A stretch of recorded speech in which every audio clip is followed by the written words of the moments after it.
agradecerle a Dios la oportunidad que nos concede esta noche de poder estar reunidos en comunidad y continuar recibiendo el mensaje de la palabra de Dios, continuando en esta experiencia de encuentro, queriendo caminar juntos, perseverando, tratando cada día aún más entender ese llamado de Dios, ese propósito de Dios para nuestras vidas, para la vida suya, para la vida de su matrimonio, de su familia, ¿verdad? Los designios de Dios son maravillosos. Él permita que los conozcamos, es algo extraordinario, extraordinario.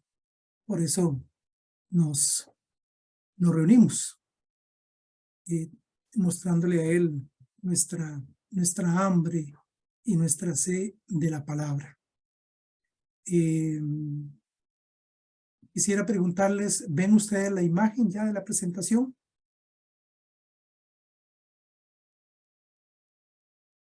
Sí se ve. Sí, se mira bien. Muy bien. Entonces vamos a iniciar como Dios manda. ¿Me escuchan bien y miran bien entonces? ¿Milena? Sí, sí Sí, se ve bien, se perfecto. escucha. Pues bien, uno de los fines que nosotros buscamos a través de esta experiencia, bueno, quisiera también agradecer ahora que les escucho a doña Ana Flora, que nos ha implorado la invocación a la Santísima Virgen María, a Rosy, al Espíritu Santo, ¿verdad? Y a todos y cada uno de ustedes por su testimonio de perseverancia. Decirles que uno de los fines que buscamos con esta experiencia, proceso de enseñanza, Tetelestai, todo está cumplido, es un llamado. Conviértate en testigo de la pasión, muerte y resurrección de Jesús. Es entrar un poquito ahí en el misterio y un poquito porque Dios es el que nos va a ir permitiendo, ¿verdad? Entender lo que Él ha padecido por nosotros y descubrir su gloria. Así que vamos a ir a la presentación. Primero, vamos a enlazarnos con el tema de la semana pasada. El tema de la semana pasada llevaba por título Jesús en el huerto, ¿lo recuerdan? Jesús muestra la gloria de su gloria, Jesús muestra la luz de su gloria en un huerto, en la noche, porque su entrega es voluntaria y es por amor. Así lo estuvimos contemplando, reflexionando, ¿verdad? Y también a través de este acontecimiento de Jesús en el huerto, también nos vimos reflejados nosotros. En el huerto resplandece la divinidad de Jesús y acepta beber el cáliz de la pasión que le da su Padre en la noche oscura del alma. Y ahí quizás es para que nos detengamos un momento y podamos dimensionar qué significó para Jesús esa víspera, propiamente la víspera del momento aquel en el que Él iba a cargar con la cruz, la noche oscura del alma. Se ha hecho la pregunta a usted y nosotros podemos preguntarle a Jesús, ¿por qué? ¿Por qué esta noche? ¿Por qué es en este lugar, en el huerto, verdad? ¿Qué aconteció en ese huerto, verdad? Y de eso, pues, ocupamos la semana pasada para reflexionar sobre un tema muy importante. Pero quizás podríamos también detenernos en algunos detalles que captan nuestra atención, ¿verdad? A ver, cuando Jesús decide ir a este huerto, decide ir porque lleva un claro propósito. ¿Cuál es el propósito de Jesús de ir al huerto? ¿Alguno que me participe o alguna? Debe de ser como encontrar fuerzas para seguir, o sea, como eso, como cuando uno está devastado sabiendo lo que pasa. Esa frase, en la noche oscura del alma, hasta que me dio en el estómago, nunca había oído una frase tan llenadora, tan pesada, pero tan llena de amor. Y me Muchísimas imagino gracias. a Jesús cansado, sufrido, sabiendo lo que pasaba y va a encontrar la luz para seguir a oscuras con el Padre. Claro que sí, Ana Flora. Jesús va al huerto porque va con una clara intención y es encontrarse con el Padre. Entrar en esa intimidad con el Padre a través de la oración. Pero él no va solo, él va en compañía de sus discípulos, porque no solamente es este acontecimiento, ya desde muy antes Jesús frecuentaba visitar este huerto y siempre le acompañaban sus discípulos, pero esta noche es una noche especial, es una noche diferente, es una noche que va a marcar un antes y un después, y ya no va a haber otra noche más. Es que no hubo otra noche más. ¿Por qué? Porque estando en el huerto decide que 3 de sus discípulos le acompañen. ¿Quiénes eran aquellos 3 de sus discípulos? Esos que usted está pensando. Pedro, Santiago y Juan. ¿Lo recuerdan? Precisamente estos 3 discípulos fueron ellos los testigos de la gloria de Jesús en el monte Tabor, en aquel gran acontecimiento de la transfiguración.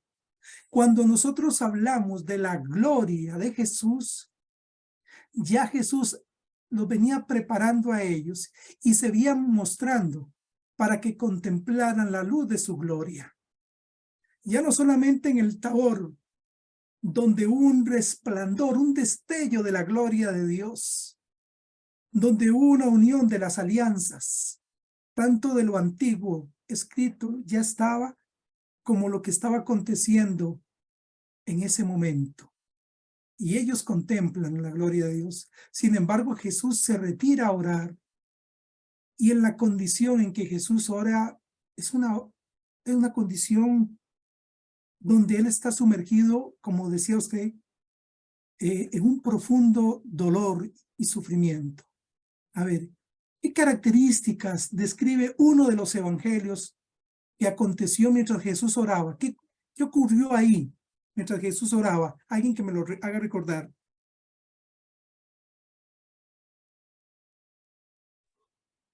¿Me recuerdan? Que su cuerpo, disculpe, digamos su sudor, ¿verdad? De su cuerpo, y entonces emanó sangre en forma de sudor. Sí, dice, es correcto. Muy bien, hermana, gracias. Dice que Jesús oraba intensamente, oraba con fervor, pero también sudó, y su sudor eran como gotas de sangre, como coágulos de sangre que caían en la tierra, quizás llenándolo de un espantoso sufrimiento divino. Un fenómeno, oigan ustedes, un fenómeno que científicamente se puede comprobar y es reconocido. Y ese fenómeno patológicamente se conoce como hematidrosis. La hematidrosis es esa condición en la cual una persona puede entrar en un estado de angustia que puede provocar que sus poros se abran y salga la sangre. Pues en esa noche de angustia, en esa noche oscura del alma, en esa noche de la cual no va a haber una noche más, Jesús ahí muestra el resplandor de su divinidad. Y de eso vamos a ir reflexionando a través de esta enseñanza. ¿A dónde ocurre esto? Precisamente ocurre en Getsemaní. Getsemaní es una palabra hebrea que significa Getsemané. El Getsemané viene del arameo, significa presa de aceite. Y ya van a entender por qué se llama así. Se llama así precisamente porque ahí habían cultivos de olivo. Por eso el huerto también se llama el huerto de los olivos. El Getsemaní es como un jardín cultivo, ¿verdad? Situado en el Valle Cedrón. Eso está al este, en las afueras de Jerusalén, ¿verdad? Y hoy en día ahí es donde muchas personas van a visitar, y cruzándolo, no más cruzándolo, se encuentra la actual Basílica de la Agonía. Este lugar es un lugar muy especial. Ahí este templo que fue construido 1922, entre 1922 y 1924 está la Basílica de la Agonía. Y dentro del presbiterio está una roca, una piedra, ¿verdad? Que según la tradición cristiana, dicen que ahí fue donde Jesús se apoyó para entrar en oración. ¿Y qué oraba Jesús en Getsemaní?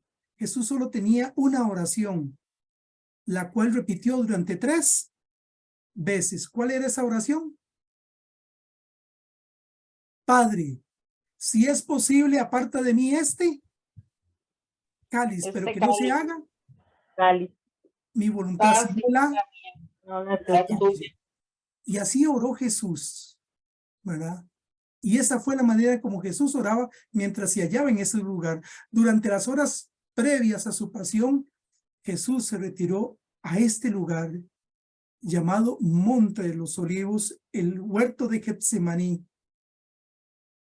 El Señor, el Maestro, el Hijo de Dios, en la víspera donde todo estaba siendo redimido, donde todo iba a ser hecho nuevo, Él oraba. Allí sufrió mucho y rogó a Dios Padre que apartara a Él ese cáliz, pero aceptó la voluntad del Padre. Cuanto más ahogo siente Jesús en su alma, con más fervor se entregó a la oración. Y ya aquí el Señor en esta condición nos enseña a nosotros cómo nos podemos hallar hoy. ¿Qué puede haber en su vida? ¿A dónde usted encuentra fortaleza? ¿A dónde usted busca refugio?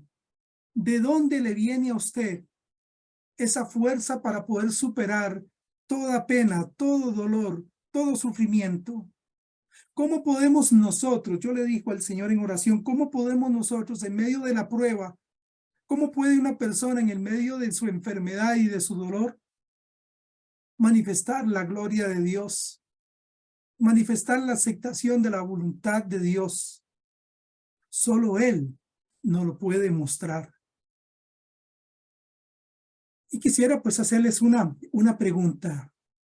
A ver, quizás te la vas a contestar en el interior de tu corazón, pero igual, si hay alguien que quisiera compartir algo, lo puede hacer. ¿Qué has sentido cuando has pedido a alguien que te recomiende y te lo ha negado? No sé si a alguien que esté aquí le ha ocurrido, donde tal vez usted espera que alguien pueda hablar de usted bien y usted espera que lo haga y quizás se ha dado todo lo contrario. ¿Hay alguien en concreto que le haya sucedido esto en su vida? ¿Hay alguien que lo haya experimentado?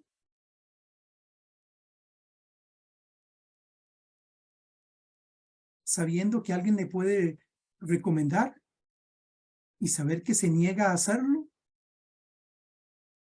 En perspectiva, hermanos, al iniciar nuestro proceso de enseñanzas, empezamos a conocer cómo Pedro, ¿verdad?, no quiere ni se quiere dejar lavar los pies. Luego encontramos el papel de Judas con el discípulo amado. Seguimos con la noche del huerto, lo que estaba recientemente hablando. Ahora volveremos otra vez a Pedro, en el palacio del sumo sacerdote, en aquella fría noche del prendimiento. Y hago todo este preámbulo para poder entender de lo que vamos a reflexionar. El prendimiento. Jesús y Pedro en el palacio. Esta enseñanza lleva por título Jesús y Pedro en el palacio. Vamos a descubrir la gloria soberana de Jesús frente a Anás, así como su manifestación amorosa con Simón Pedro. Eso es lo que vamos a buscar. ¿Por qué? porque a través de cada enseñanza hemos ido descubriendo la gloria de Jesús, para no solamente quedarnos con la idea del sufrimiento, sino porque era la hora de Jesús, era la hora de que el Padre fuera glorificado, según así lo enseña y lo revela el Evangelio de Juan. Antes de su comparecencia ante las autoridades religiosas, ya se había decidido la muerte de un hombre para salvar a todo el pueblo. Oigan ustedes, apenas estaban pensando, en el prendimiento de Jesús y ya tenían algo planeado. Bueno, ya tenían algo planeado. Todo esto no solamente se describe desde el momento que Jesús está en el huerto, sino también en un lugar que se llama el Sanedrín. Y ahí vamos a ir reconociendo también la secuencia de su pasión. En medio de una farsa, oigan ustedes, para Jesús es una maravillosa oportunidad. ¿Por qué digo farsa? Porque ya ellos tenían en la mente que tenía que morir un hombre por todo el pueblo. Para Jesús es una maravillosa oportunidad, ya que aquel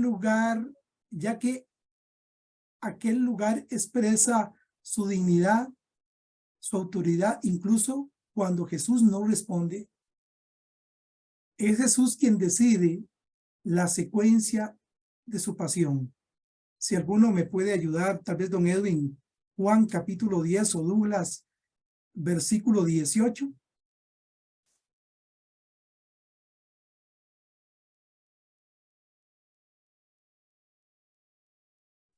Yo lo tengo. Gracias. Dice, nadie me la quita, sino yo mismo la entrego. En mis manos está el entregarla y el recobrarla. Este es el mandato que recibí de mi Padre. Palabra de Dios. Te alabamos, Señor. Nadie me quita la vida, ¿verdad? Así de claro. Yo he decidido darla y recobrarla. ¿Por qué? Porque eso es lo que ha mandado Él, el Padre. En tales circunstancias, Simón Pedro, llamado a ser testigo en el juicio, niega 3 veces a Jesús, porque quizás era el que estaba más cercano. Lo que ocurre en el Sanedrín es un juicio, pero es un juicio que antes de que sea interrogado, ya hay una sentencia sobre Jesús. Cuando el maestro requería de su testimonio, del testimonio de Pedro, en contraste entre Jesús, que había declarado yo soy, así como lo había dicho en el huerto, Simón Pedro y afirma yo no soy. ¿Por qué? Porque lo va a negar. Y hay todo un complot para acabar con la vida de Jesús. Entonces escuchemos la narración y a partir de aquí vamos a ir descubriendo en la palabra de Dios todavía el sentido más profundo de esta enseñanza. Iniciamos en el Evangelio de Juan, capítulo 18, versículo del 12 al 14. Escuchemos lo que nos describe el narrador. Entonces, la cohorte, el tribuno y los guardias de los judíos prendieron a Jesús, le ataron y le llevaron primero a casa de Anás, pues era suegro de Caifás, el sumo sacerdote de aquel año. Caifás era el que aconsejó a los judíos que convenía que muriera un solo hombre por el pueblo. Palabra de Dios, te alabamos, Señor. Jesús es llevado delante de las supremas autoridades religiosas del país. Primero ante Anás y luego ante Caifás, suegro y yerno. Anás no era el sumo sacerdote aquel año. Lo había sido antes y es a través de su yerno Caifás. Este hombre busca seguir influyendo con mucha autoridad, ya que era un hombre ambicioso, corrupto y cruel. Caifás, su yerno, fue quien resolvió, así como lo describe la palabra de Dios, resolvió previamente que sea mejor la muerte de un hombre por todo el pueblo. Se trata de un complot para eliminar a Jesús. Pero estos hombres, que eran la máxima autoridad religiosa de su tiempo, ¿verdad?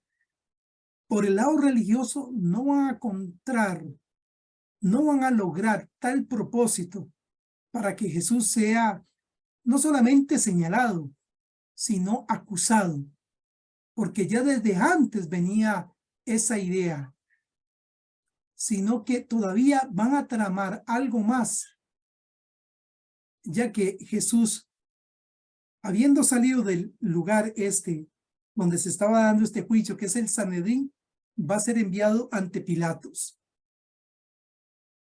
Y aquí iniciamos con la primera negación de Pedro. Narrador. Seguían a Jesús Simón Pedro y otro discípulo. Este discípulo era conocido del sumo sacerdote y entró con Jesús en el atrio del sumo sacerdote, mientras Pedro se quedaba fuera, junto a la puerta. Entonces salió el otro discípulo, el conocido del sumo sacerdote. Habló a la portera e hizo pasar a Pedro. La muchacha portera dice a Pedro: ¿no eres tú también de los discípulos del hombre? Dice él. No lo soy. Los siervos y los guardias tenían unas brasas encendidas porque hacía frío y se calentaban. También Pedro estaba con ellos calentándose. Anás interroga a Jesús. Jesús es nada menos y nada más que interrogado por el sumo sacerdote.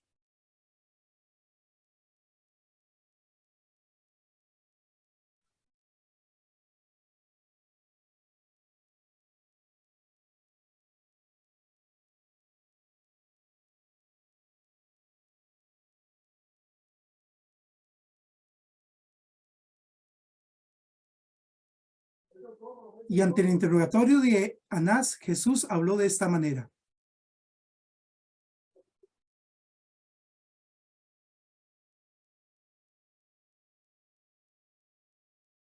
He hablado abiertamente ante todo el mundo. He enseñado siempre en la sinagoga y en el templo, donde se reúnen todos los judíos, y no he hablado nada a ocultas. ¿Por qué me preguntas?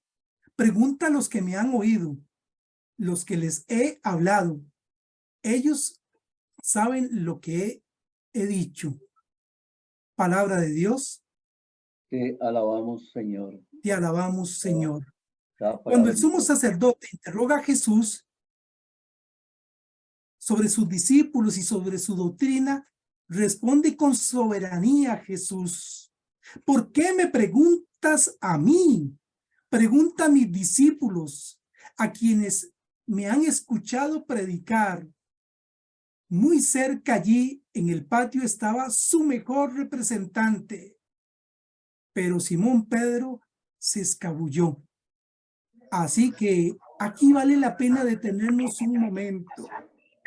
Es Jesús que está siendo interrogado. Es Jesús que ya no se encuentra Muy con sus cerca de discípulos. allí, en el Es patio Jesús el que está siendo está su cuestionado. mejor representante, Y es Jesús el que está pero dando Simón se testimonio. escabulle.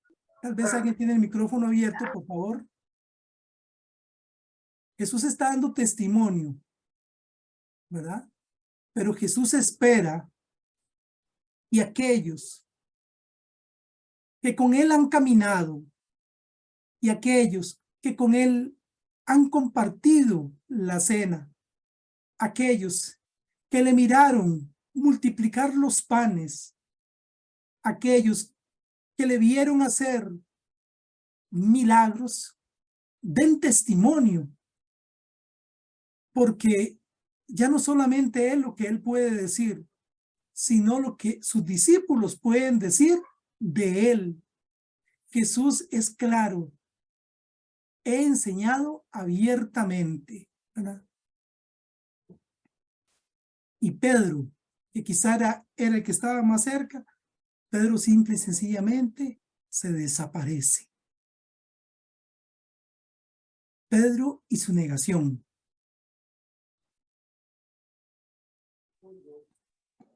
Estaba allí Simón Pedro calentándose y le dijeron: ¿No eres tú también uno de sus discípulos? Él lo negó diciendo: No lo soy. uno de los siervos del sumo sacerdote, pariente de aquel a quien Pedro había cortado la oreja, le dice: ¿No te vi yo en el huerto con él? Pedro volvió a negar y al instante cantó un gallo.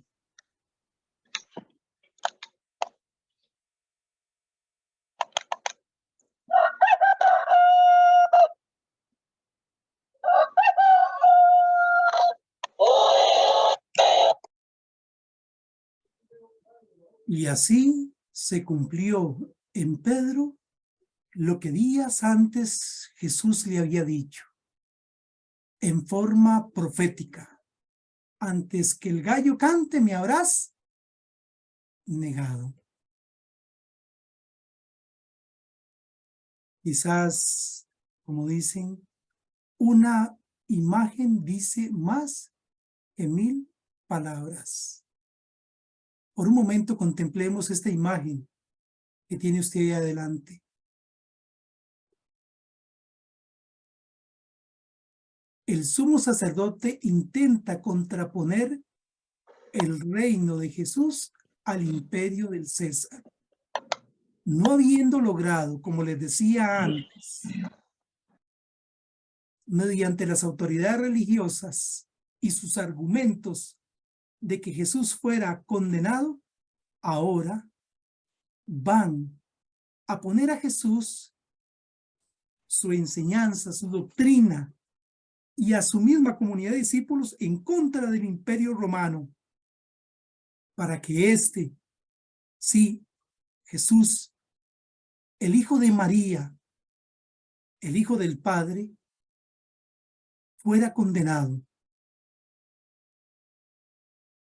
Jesús muestra su señorío, mientras Jesús muestra su señorío ante el criado que lo golpeaba, no poniéndole la otra mejilla, sino exigiéndole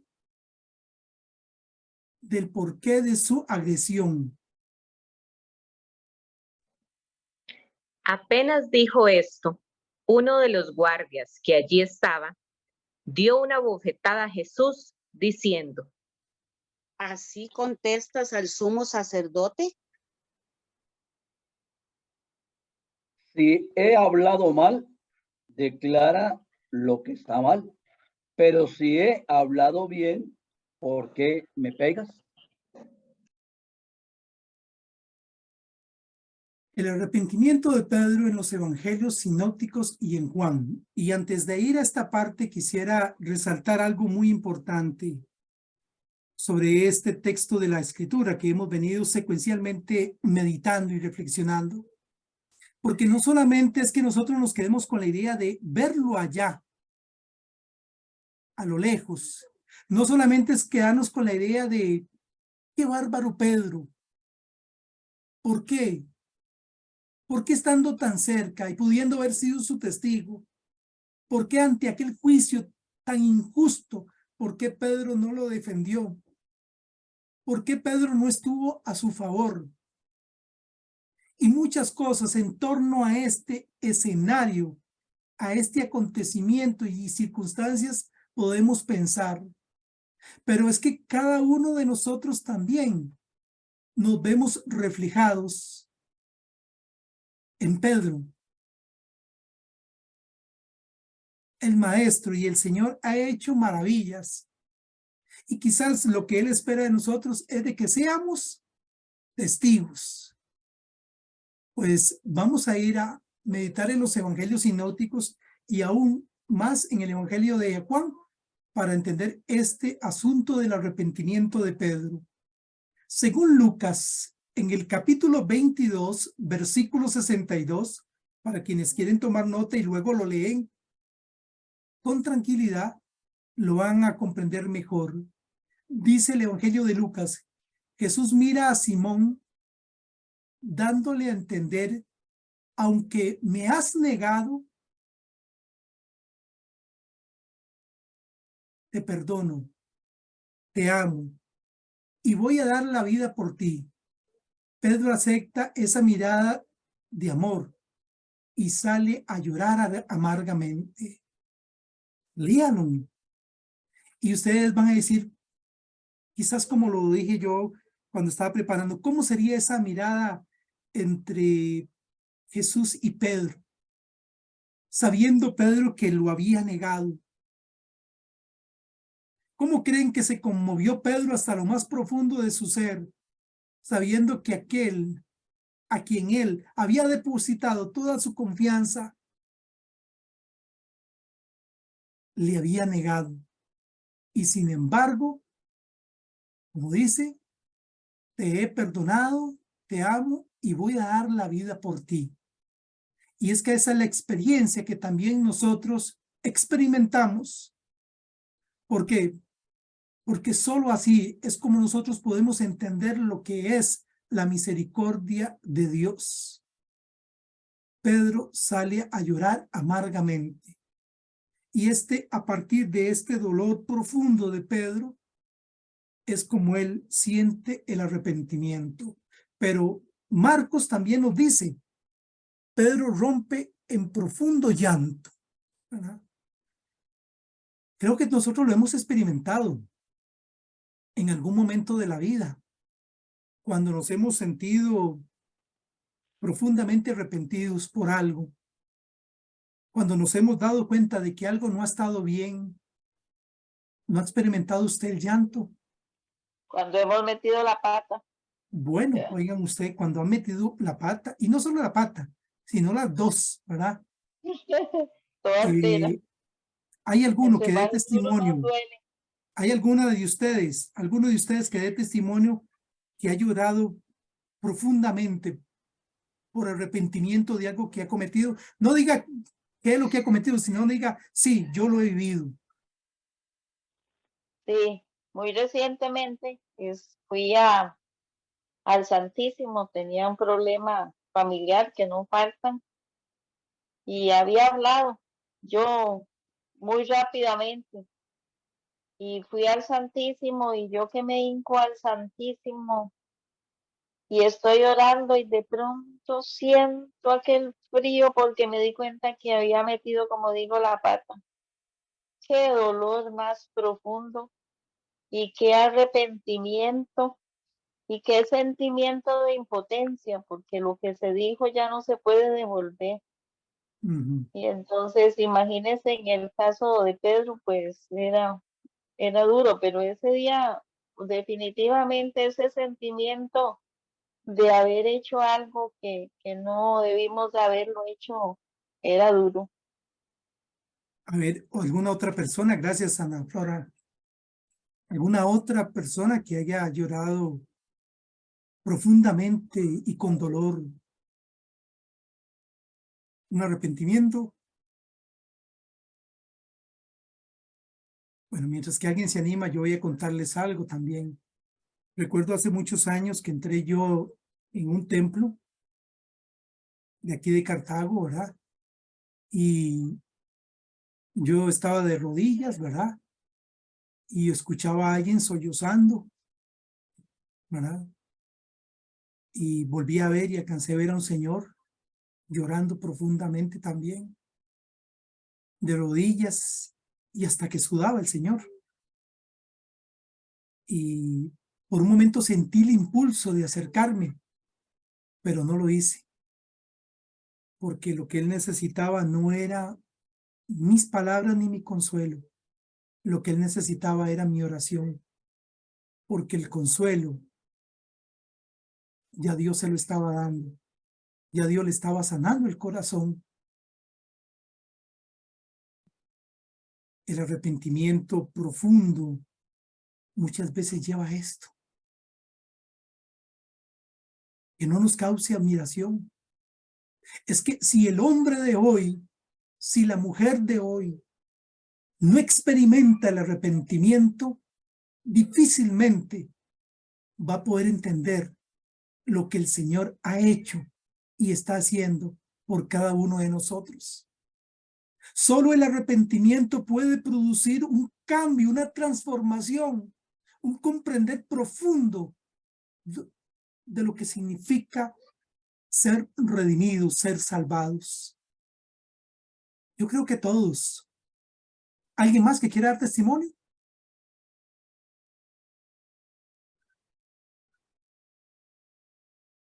¿Saben por qué lo insisto?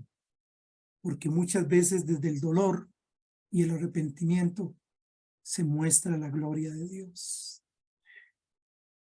Se muestra la gloria de Dios.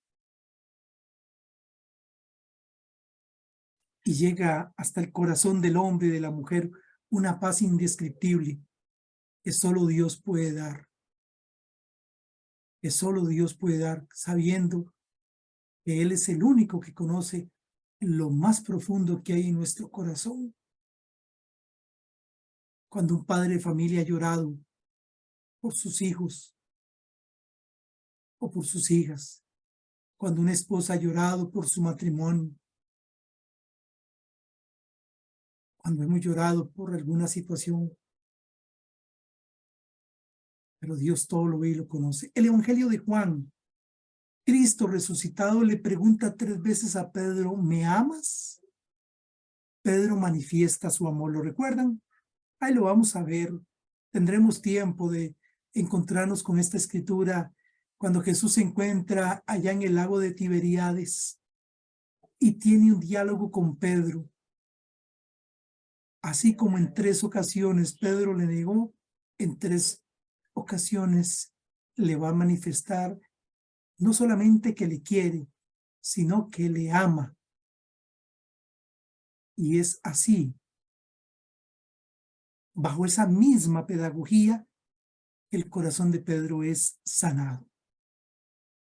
Tú sabes que te amo. Tu arrepentimiento para convertirnos, convertirme, convertirte, lo primero es que nos dejemos, me deje yo, te dejes tú amar por Dios. Y es que a esto, por eso insistí tanto, quería llegar a esto. Dejarnos amar por Dios es dejarnos abrazar por su misericordia. Dejarnos amar por Dios es aceptar su perdón. Dejarnos amar por Dios es levantarnos, quizás hay veces de las cenizas, del error y del mismo pecado. Quienes han tenido la oportunidad de acercarse al sacramento de la reconciliación, quienes van a tener la oportunidad de acercarse al sacramento de la reconciliación, no solo para sentirse bien, sino para prepararse para la Pascua, que es lo más importante, van a experimentar este amor de Dios, este convertirme, este convertirnos, porque eso es fruto de un auténtico arrepentimiento. A Pedro le duele haber negado a Jesús. A Jesús le duele el sufrimiento de Pedro. A Jesús le duele el sufrimiento de tantas personas, pero de tantísimas personas que quizás estando sumergidos en la más profunda, en el más profundo de los abismos, de la oscuridad y de las tinieblas, a Jesús le duele. Pero hasta tanto el hombre no le duela el saber que con tantas acciones ofende a Dios, difícilmente va a experimentar ese perdón y esa misericordia de Dios. vamos a acercarnos a Pedro en esta noche. Este tema está siendo muy contemplativo, pero nos permite descubrir esa gloria de Jesús, no solamente porque injustamente ha sido interrogado por Anás y por Caifás, sino que también se manifiesta esa gloria de Jesús por ese amor que siente por Pedro. Que sea el mismo Pedro, hermanos, el que seguidamente nos dará su testimonio. Así que, por favor, quizás escuchémoslo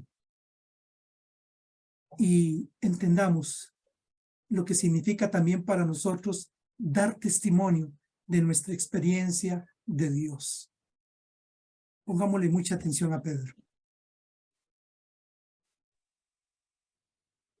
Mi nombre es Simón. Sí, así es mi nombre, Simón. Aunque después Jesús lo cambió por Pedro, pero ya casi les voy a contar un poco de esta historia, por qué me cambió el nombre. Yo soy de carácter primario, es decir, yo soy arriesgado, yo soy rudo, decidido. Me gusta tomar iniciativas, me gusta tomar la palabra en nombre del grupo. Jesús hacía preguntas y yo siempre salía primero a hablar. Conocí a Jesús porque mi hermano Andrés me invitó a conocerlo. Pero tan pronto lo conocí, esa persona del maestro me cautivó. Lo empecé a conocer y lo empecé a amar. Tanto así que lo invité a Cafarnaúm. Cafarnaúm, el lugar donde yo vivía, donde estaba mi casa. Y en una de esas veces que llegó, estaba mi suegra enferma. Y para mi sorpresa la curó y la vi a ella sirviéndole. Prácticamente hizo de mi pueblo el centro de su actividad misionera. Hay tantos rasgos de ese maestro amoroso que me mostraban que él me tenía cierta preferencia. Recuerdo aquel hombre importante llamado Jairo, quien sufría porque su hija se había muerto y vi al maestro resucitar a esa niña. Recuerdo también aquel momento maravilloso cuando subimos con él a un monte. 2 hermanos y yo íbamos con él.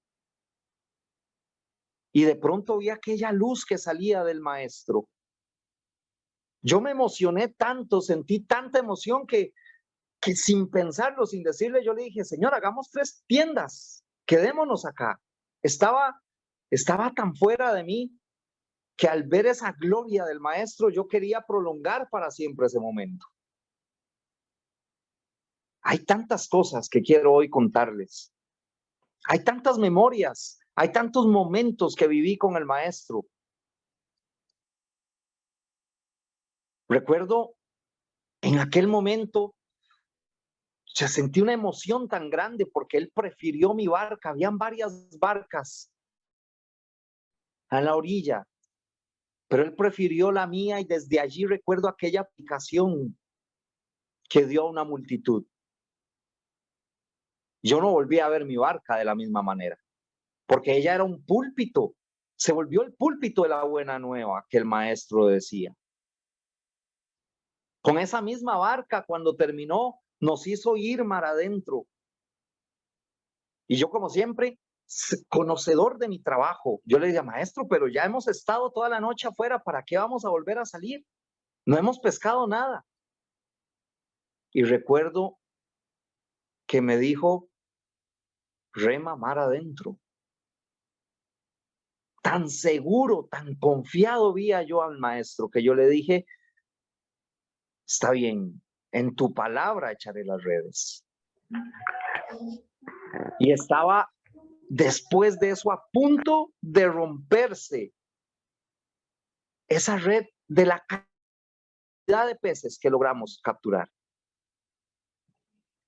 Y se viene seguro, confiado, me dirige su mirada, una mirada impresionante y me dice, a partir de ahora vas a ser pescador, pero de hombres. Es que me hablaba con una seguridad que me impresionaba, me intrigaba. Toda esa seguridad, esa fortaleza mía parecía quedar sin ningún efecto cuando él hablaba conmigo. Yo lo amé tanto y le expresaba la forma en que yo quería amarlo, en que yo quería tenerlo cerca, que yo lo defendía y trataba de protegerlo de sus enemigos. Pero claro, yo por mi carácter, pues obviamente no dejaba que el maestro pudiera manifestar, que yo pudiera sentir la forma en cómo él me quería amar. Sentía que era yo el que tenía que hacer cosas por él sin darme cuenta todo lo que él estaba haciendo por mí. En una ocasión nos dice, ¿quién dice la gente que soy yo? Y adivinen quién se adelantó a hablar, quién se atrevió a decir más que el resto. Yo sentí una fuerza conmigo que me hizo decirle, tú eres el Cristo, el Hijo del Dios vivo. Y este fue el momento que les nombré al inicio de mi testimonio. Fue este momento cuando él ya no me volvió a llamar Simón, me dijo Pedro, porque él sabía que en mí había una certeza, algo de donde yo no sabía, salió de mí para poder decirle a él que él era el Cristo. Y seguidamente cada vez me impresionaba más porque incluso me sobre esta piedra, sobre esta certeza edificaré mi iglesia. Yo no entendía qué era eso. Y como si fuera poco me dice que me va a dar las llaves del reino de los cielos. Era tanta esa confianza, ese amor, esa ternura que él me mostraba, a pesar de que yo era siempre cerrado, yo era rudo, yo era necio. Él me hablaba con ternura y yo le respondía fuerte. Y aún así, me ponía en una posición que yo difícilmente sentía las ganas de decirle que no. Hasta que en algún momento no aguanté más, pero ya les voy a contar.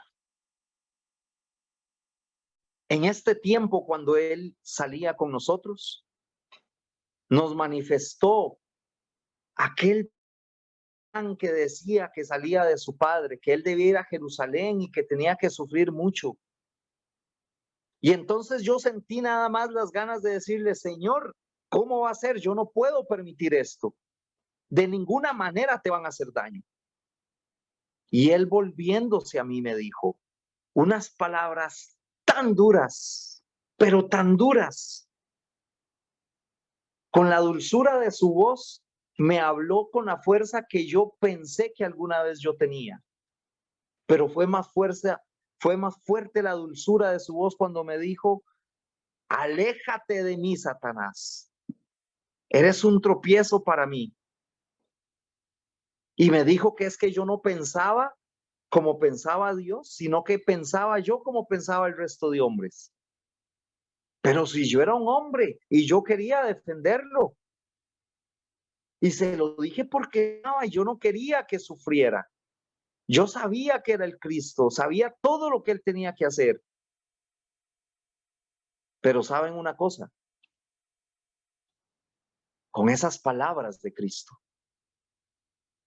entendí que lo que me pedía era que ajustara y alineara mis pensamientos a los planes de Dios, no a la forma en como yo rudamente siempre quería solucionar todo.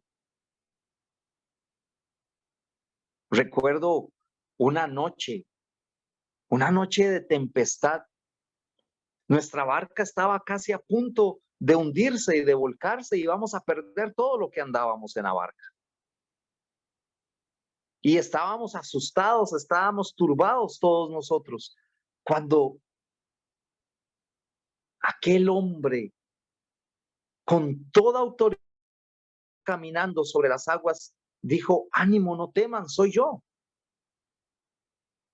Yo pensaba ¿quién va a ser si no el maestro? Pero aún así yo quise ponerle otra vez una prueba y yo le dije, bueno, Señor, si eres tú, deja que yo vaya hacia ti.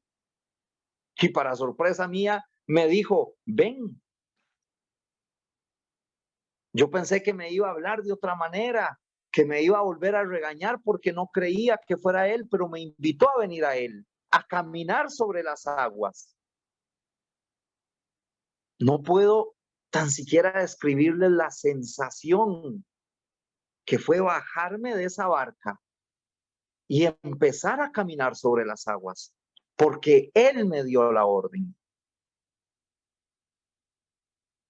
Pero yo le puse más atención a la violencia del viento, al movimiento del agua, que sentí miedo y me comencé a hundir, teniendo al maestro al frente mío. Y recuerdo cómo le grité, Señor, sálvame. Mientras él tomaba tranquilamente mi mano y me dijo, hombre de poca fe, ¿por qué dudaste?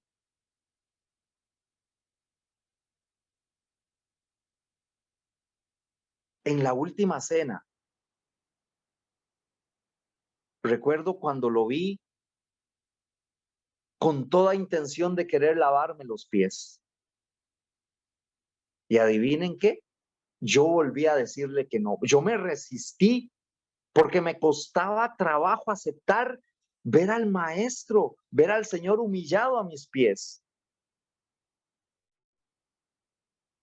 Y le volví a reclamar, ¿cómo me vas a lavar los pies? Y me dijo que si no, no tenía nada que ver con él. Otra vez me estaba mostrando que él me quería cerca. Pero después le escuché decir que alguien lo iba a traicionar y otra vez me volví a enojar. Porque yo lo quería defender, yo no quería que nadie le hiciera daño. Y pasado este momento, nos dice el maestro, ustedes hoy, esta noche, se van a escandalizar de mí. Y yo, claro, volví a salir al frente del grupo. Yo dije, todos estos te podrán abandonar, maestro, pero yo no. Aunque todos se escandalicen de ti, yo no me escandalizaré. Aunque todos huyan, yo me quedaré. Y nuevamente esa mirada, que no solo los ojos me veía hasta lo más profundo del corazón, me dijo, Pedro, esta misma noche, antes que el gallo cante, me habrás negado 3 veces. Y yo le volví a insistir, aunque tenga que morir contigo, no te negaré, pero había una certeza en su mirada, que yo sabía que no había marcha atrás con ese plan de Dios. Y me dijo, he rogado por ti, porque Satanás ha pedido por ti. Te ha solicitado, pero ya pedí al Padre para que te cuide.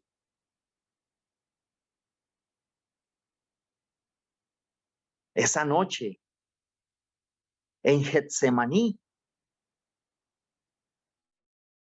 volví con ese temperamento que me caracteriza a querer defender, de querer salvar al Salvador. Yo reconociendo que él había hablado de un plan que tenía que cumplir, lo quise defender y saqué mi espada. Todos andaban tranquilos con el, solo yo andaba espada. Y estaba tan molesto y tan enojado al ver llegar a aquella gente querer hacerle daño al maestro, que le corté la oreja a uno de los criados del sumo sacerdote. Y nuevamente el maestro me ordena que metiera la espada en la vaina y que no le fuera tropiezo porque el cáliz que le había dado su padre, él lo iba a aceptar. Y de todas las memorias que podría contarles esta noche, quiero que le presten atención a esta escena, a este momento que marcó un antes y un después en mi seguimiento al maestro. Porque después de ese momento, cuando estábamos en el Getsemaní, vi que se lo llevaron y que lo metieron al palacio del sumo sacerdote y yo lo seguí, seguro de que quizás yo podía hacer algo. Y sé que cuando el maestro estaba allí adentro, le estaban haciendo un juicio. Él estaba esperando que un amigo, y probablemente se estaba refiriendo a mí, porque sabía que yo lo estaba siguiendo. ¿Y qué quería el maestro? Que yo diera testimonio a su favor.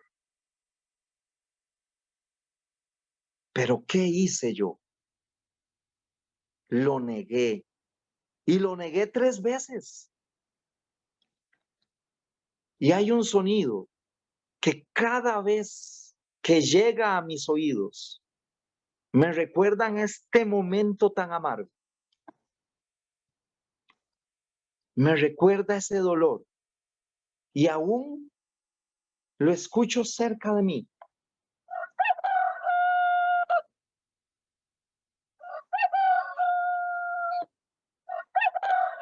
No hay momento en que yo no escuche a un gallo y recuerde el dolor más profundo que nunca había sentido en mi corazón por haber negado al maestro. Y no es solo que yo lo haya negado, sino que el maestro me miró con ojos de un verdadero amigo y sentí con su mirada que me dijo: Pedro, sé que me has negado, pero te quiero decir que te perdono, que te amo y que a pesar de que me has negado, voy a ir a dar la vida por ti. Fue en ese momento cuando yo dejé que su amor penetrara lo más profundo de mi ser. Y eso me impulsó a salir de ese lugar y desahogar mi pena llorando tan amargamente. Y fueron lágrimas de dolor. Pero saben, también fueron lágrimas de amor y de esperanza. Me dolió tanto haber traicionado a mi maestro, al maestro que me había amado tanto, pero sabía que me iba a seguir amando profunda y eternamente. Este momento marcó tanto mi vida y, como les dije, es un antes y un después de mi historia con el maestro. Que así como llega a mi mente el sonido de aquel gallo, que despertó mi conciencia y me hizo recordar toda aquella historia de amor de Jesús que hoy les he compartido. También quiero que ustedes, al ver una imagen como esta que llega a mi cabeza constantemente, cuando escucho un gallo, cuando veo a este animal, cuando veo esta figura y cuando le escucho, recuerda aquel momento, me hace revivir aquel momento de aquella noche tan oscura, pero una noche que ya estaba dando, no una noche que se iba a prolongar, sino una noche que iba a acabar. Escuchar el gallo, verlo, me recuerda que aquel dolor estaba a punto de terminar. Y les invito a que con el sonido del gallo, que con la imagen que en esta noche ustedes están viendo, recuerden que por más negra que haya sido la noche de nuestra negación, de nuestro pecado, debemos abrir el corazón y quizás llorar. Quizás usted llore igual que yo, pero son lágrimas que también encuentran esperanza, porque nuestra traición tiene un fin cuando se encuentra con el amor eterno del Maestro que dio su vida por usted y por mí.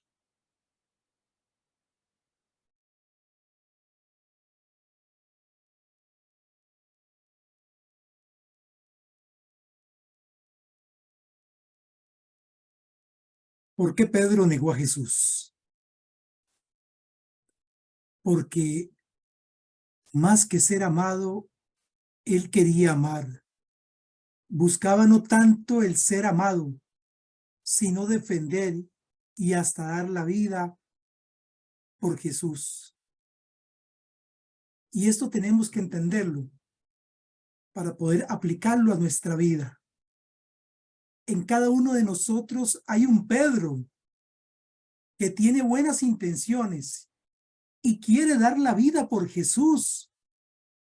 Y surgirán muchos como Pedro, que también arrepentidos, llorando su pecado y su dolor, llorando su traición y el haber negado a Dios, también buscarán y darán la vida por Jesús. Pero antes hemos de haber experimentado el amor de Jesús. Si no, lo vamos a negar. Es la experiencia que nos lleva a usted y a mí a ser testigos de la pasión, muerte y resurrección de Jesús. Hoy, nuestra generación, usted, yo, nosotros, la iglesia, somos los llamados a ser testigos de esta pasión y de su muerte y resurrección. Todos necesitamos un gallito para que avive en nosotros la conciencia de pecado y nos recuerde la noche de la negación llega a su fin. El primer paso para convertirnos es darnos cuenta que hemos negado al Maestro. No debemos ignorar el drama del pecado.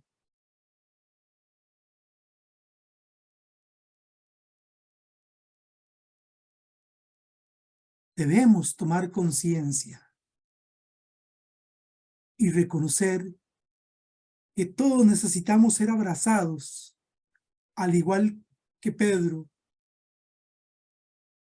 por esa mirada de Jesús que nos redime, que nos perdona y que nos salva, no solo para esta vida, sino para vida eterna. En conclusión, un desafío para reflexionar. El Pedro que llevas dentro de ti, que ha negado al Maestro, le ha profesado el amor después de su caída. ¿Por qué tenemos miedo a ser amados por Dios? ¿Por qué le tenemos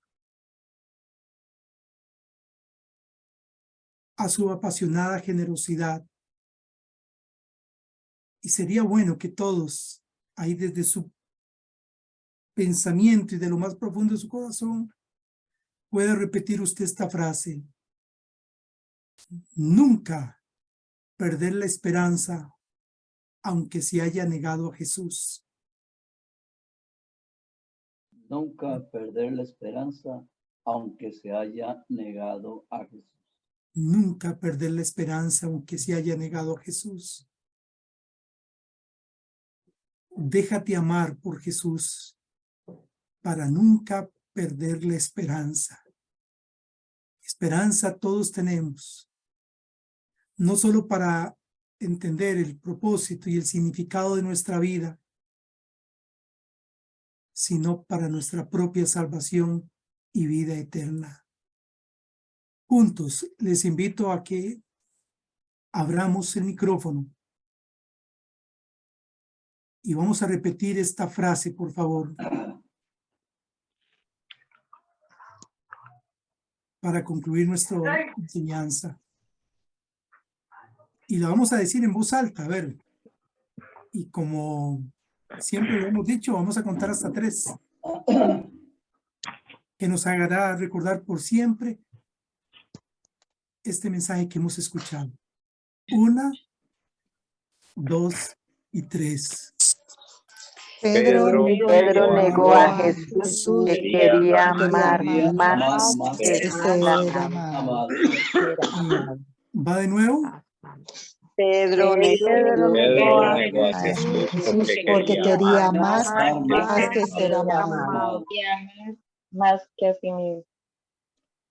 Y como hemos escuchado a Pedro dar su testimonio, porque ya no solamente es Pedro, sino todo discípulo, todo bautizado, todo aquel que habiéndose encontrado con el Señor en su vida, habiendo tenido un encuentro con Él, habiendo llorado su arrepentimiento y buscando la misericordia de Dios, vamos a buscar también esa fortaleza en la oración.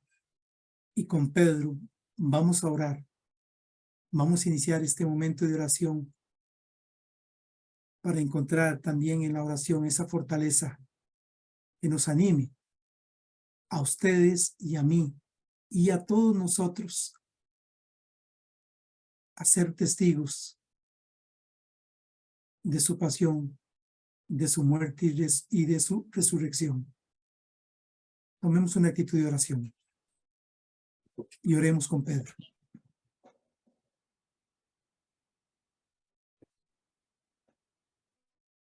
Maestro y Señor, me ha dolido en lo más profundo de mi ser el haberte negado. Y más porque tú esperabas de mí que diera testimonio en el patio del palacio del sumo sacerdote. No obstante, te dejé solo. Me atrapó el miedo y la cobardía. Y ya no sabía lo que hacía, ni lo que decía. Te quiero pedir perdón, Jesús, porque te fallé como amigo y como discípulo. Pero también te doy las gracias por esa mirada de amor que penetró mi persona y me hizo sentir en plenitud la grandeza de tu amor. Tenía miedo de ser amado. Le tenía miedo a la libertad que da el amor. Quería ser el protagonista y el que pusiera las reglas en nuestra amistad, pero gracias a mi caída, he experimentado cuánto me amas y cómo me amas. Al sentir tu perdón, supe de tu amor incondicional. Ahora sí puedo llorar con lágrimas de amor y de esperanza. Ahora sí puedo decir que te amo, porque me he sentido amado con tu perdón.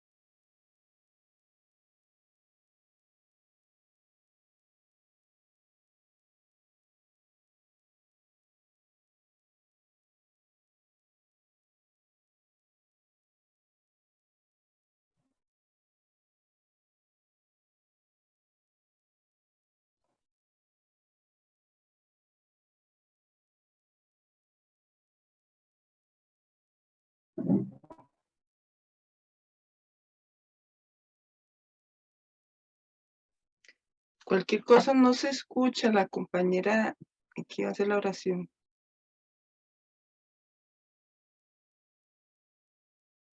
Amado Señor, Sí, le agradecemos al Señor por amado Señor, ¿cuántas veces he sido Pedro? Te he negado no en el Sanedrín, te he negado en la escuela, en el colegio, en el trabajo.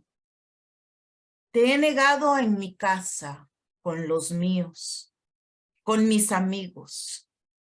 En fin, te he negado en cualquier lugar, en cualquier momento. Sí, Señor, te he dejado solo. He salido huyendo, o muchas veces me he quedado callado. ¿Cuántas veces, Señor, he tenido miedo de dar testimonio de ti y actúo como si no te conociera? Cuánto dolor te he causado. Cuánto dolor, mi amado Jesús. He sido cobarde y me he escondido en el pecado. Sin embargo, hoy quiero desahogar mi pena, porque qué dolor, Señor. Cuánto me ha dolido el haberte traicionado. Hoy, Jesús, quiero pedirte perdón. Sí, a ti, Jesús, quiero decirte, perdóname. Tuve miedo, fui cobarde, te fallé, porque temía ser amado. Tuve miedo de mi propia debilidad y quería seguir siendo el protagonista de siempre. Hoy, Jesús, te digo, Señor, conózcate a ti, conózcame a mí. Conocerte a ti como tú me conoces. Da fuerza a mi alma. Permite que tu luz permanezca en ella. Señor, hoy deseo amarte con todo mi ser y dejarme perdonar siempre cuando tengo una caída, porque sé que tú me amas con amor infinito.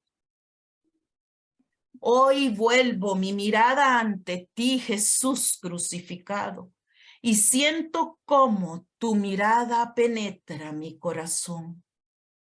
Una mirada llena de amor, una mirada llena de misericordia que me dice, aquí estoy, con los brazos abiertos para recibirte. Y no temas. No temas, porque yo soy el Dios fiel a las promesas que te he dado. Siempre estoy y estaré contigo.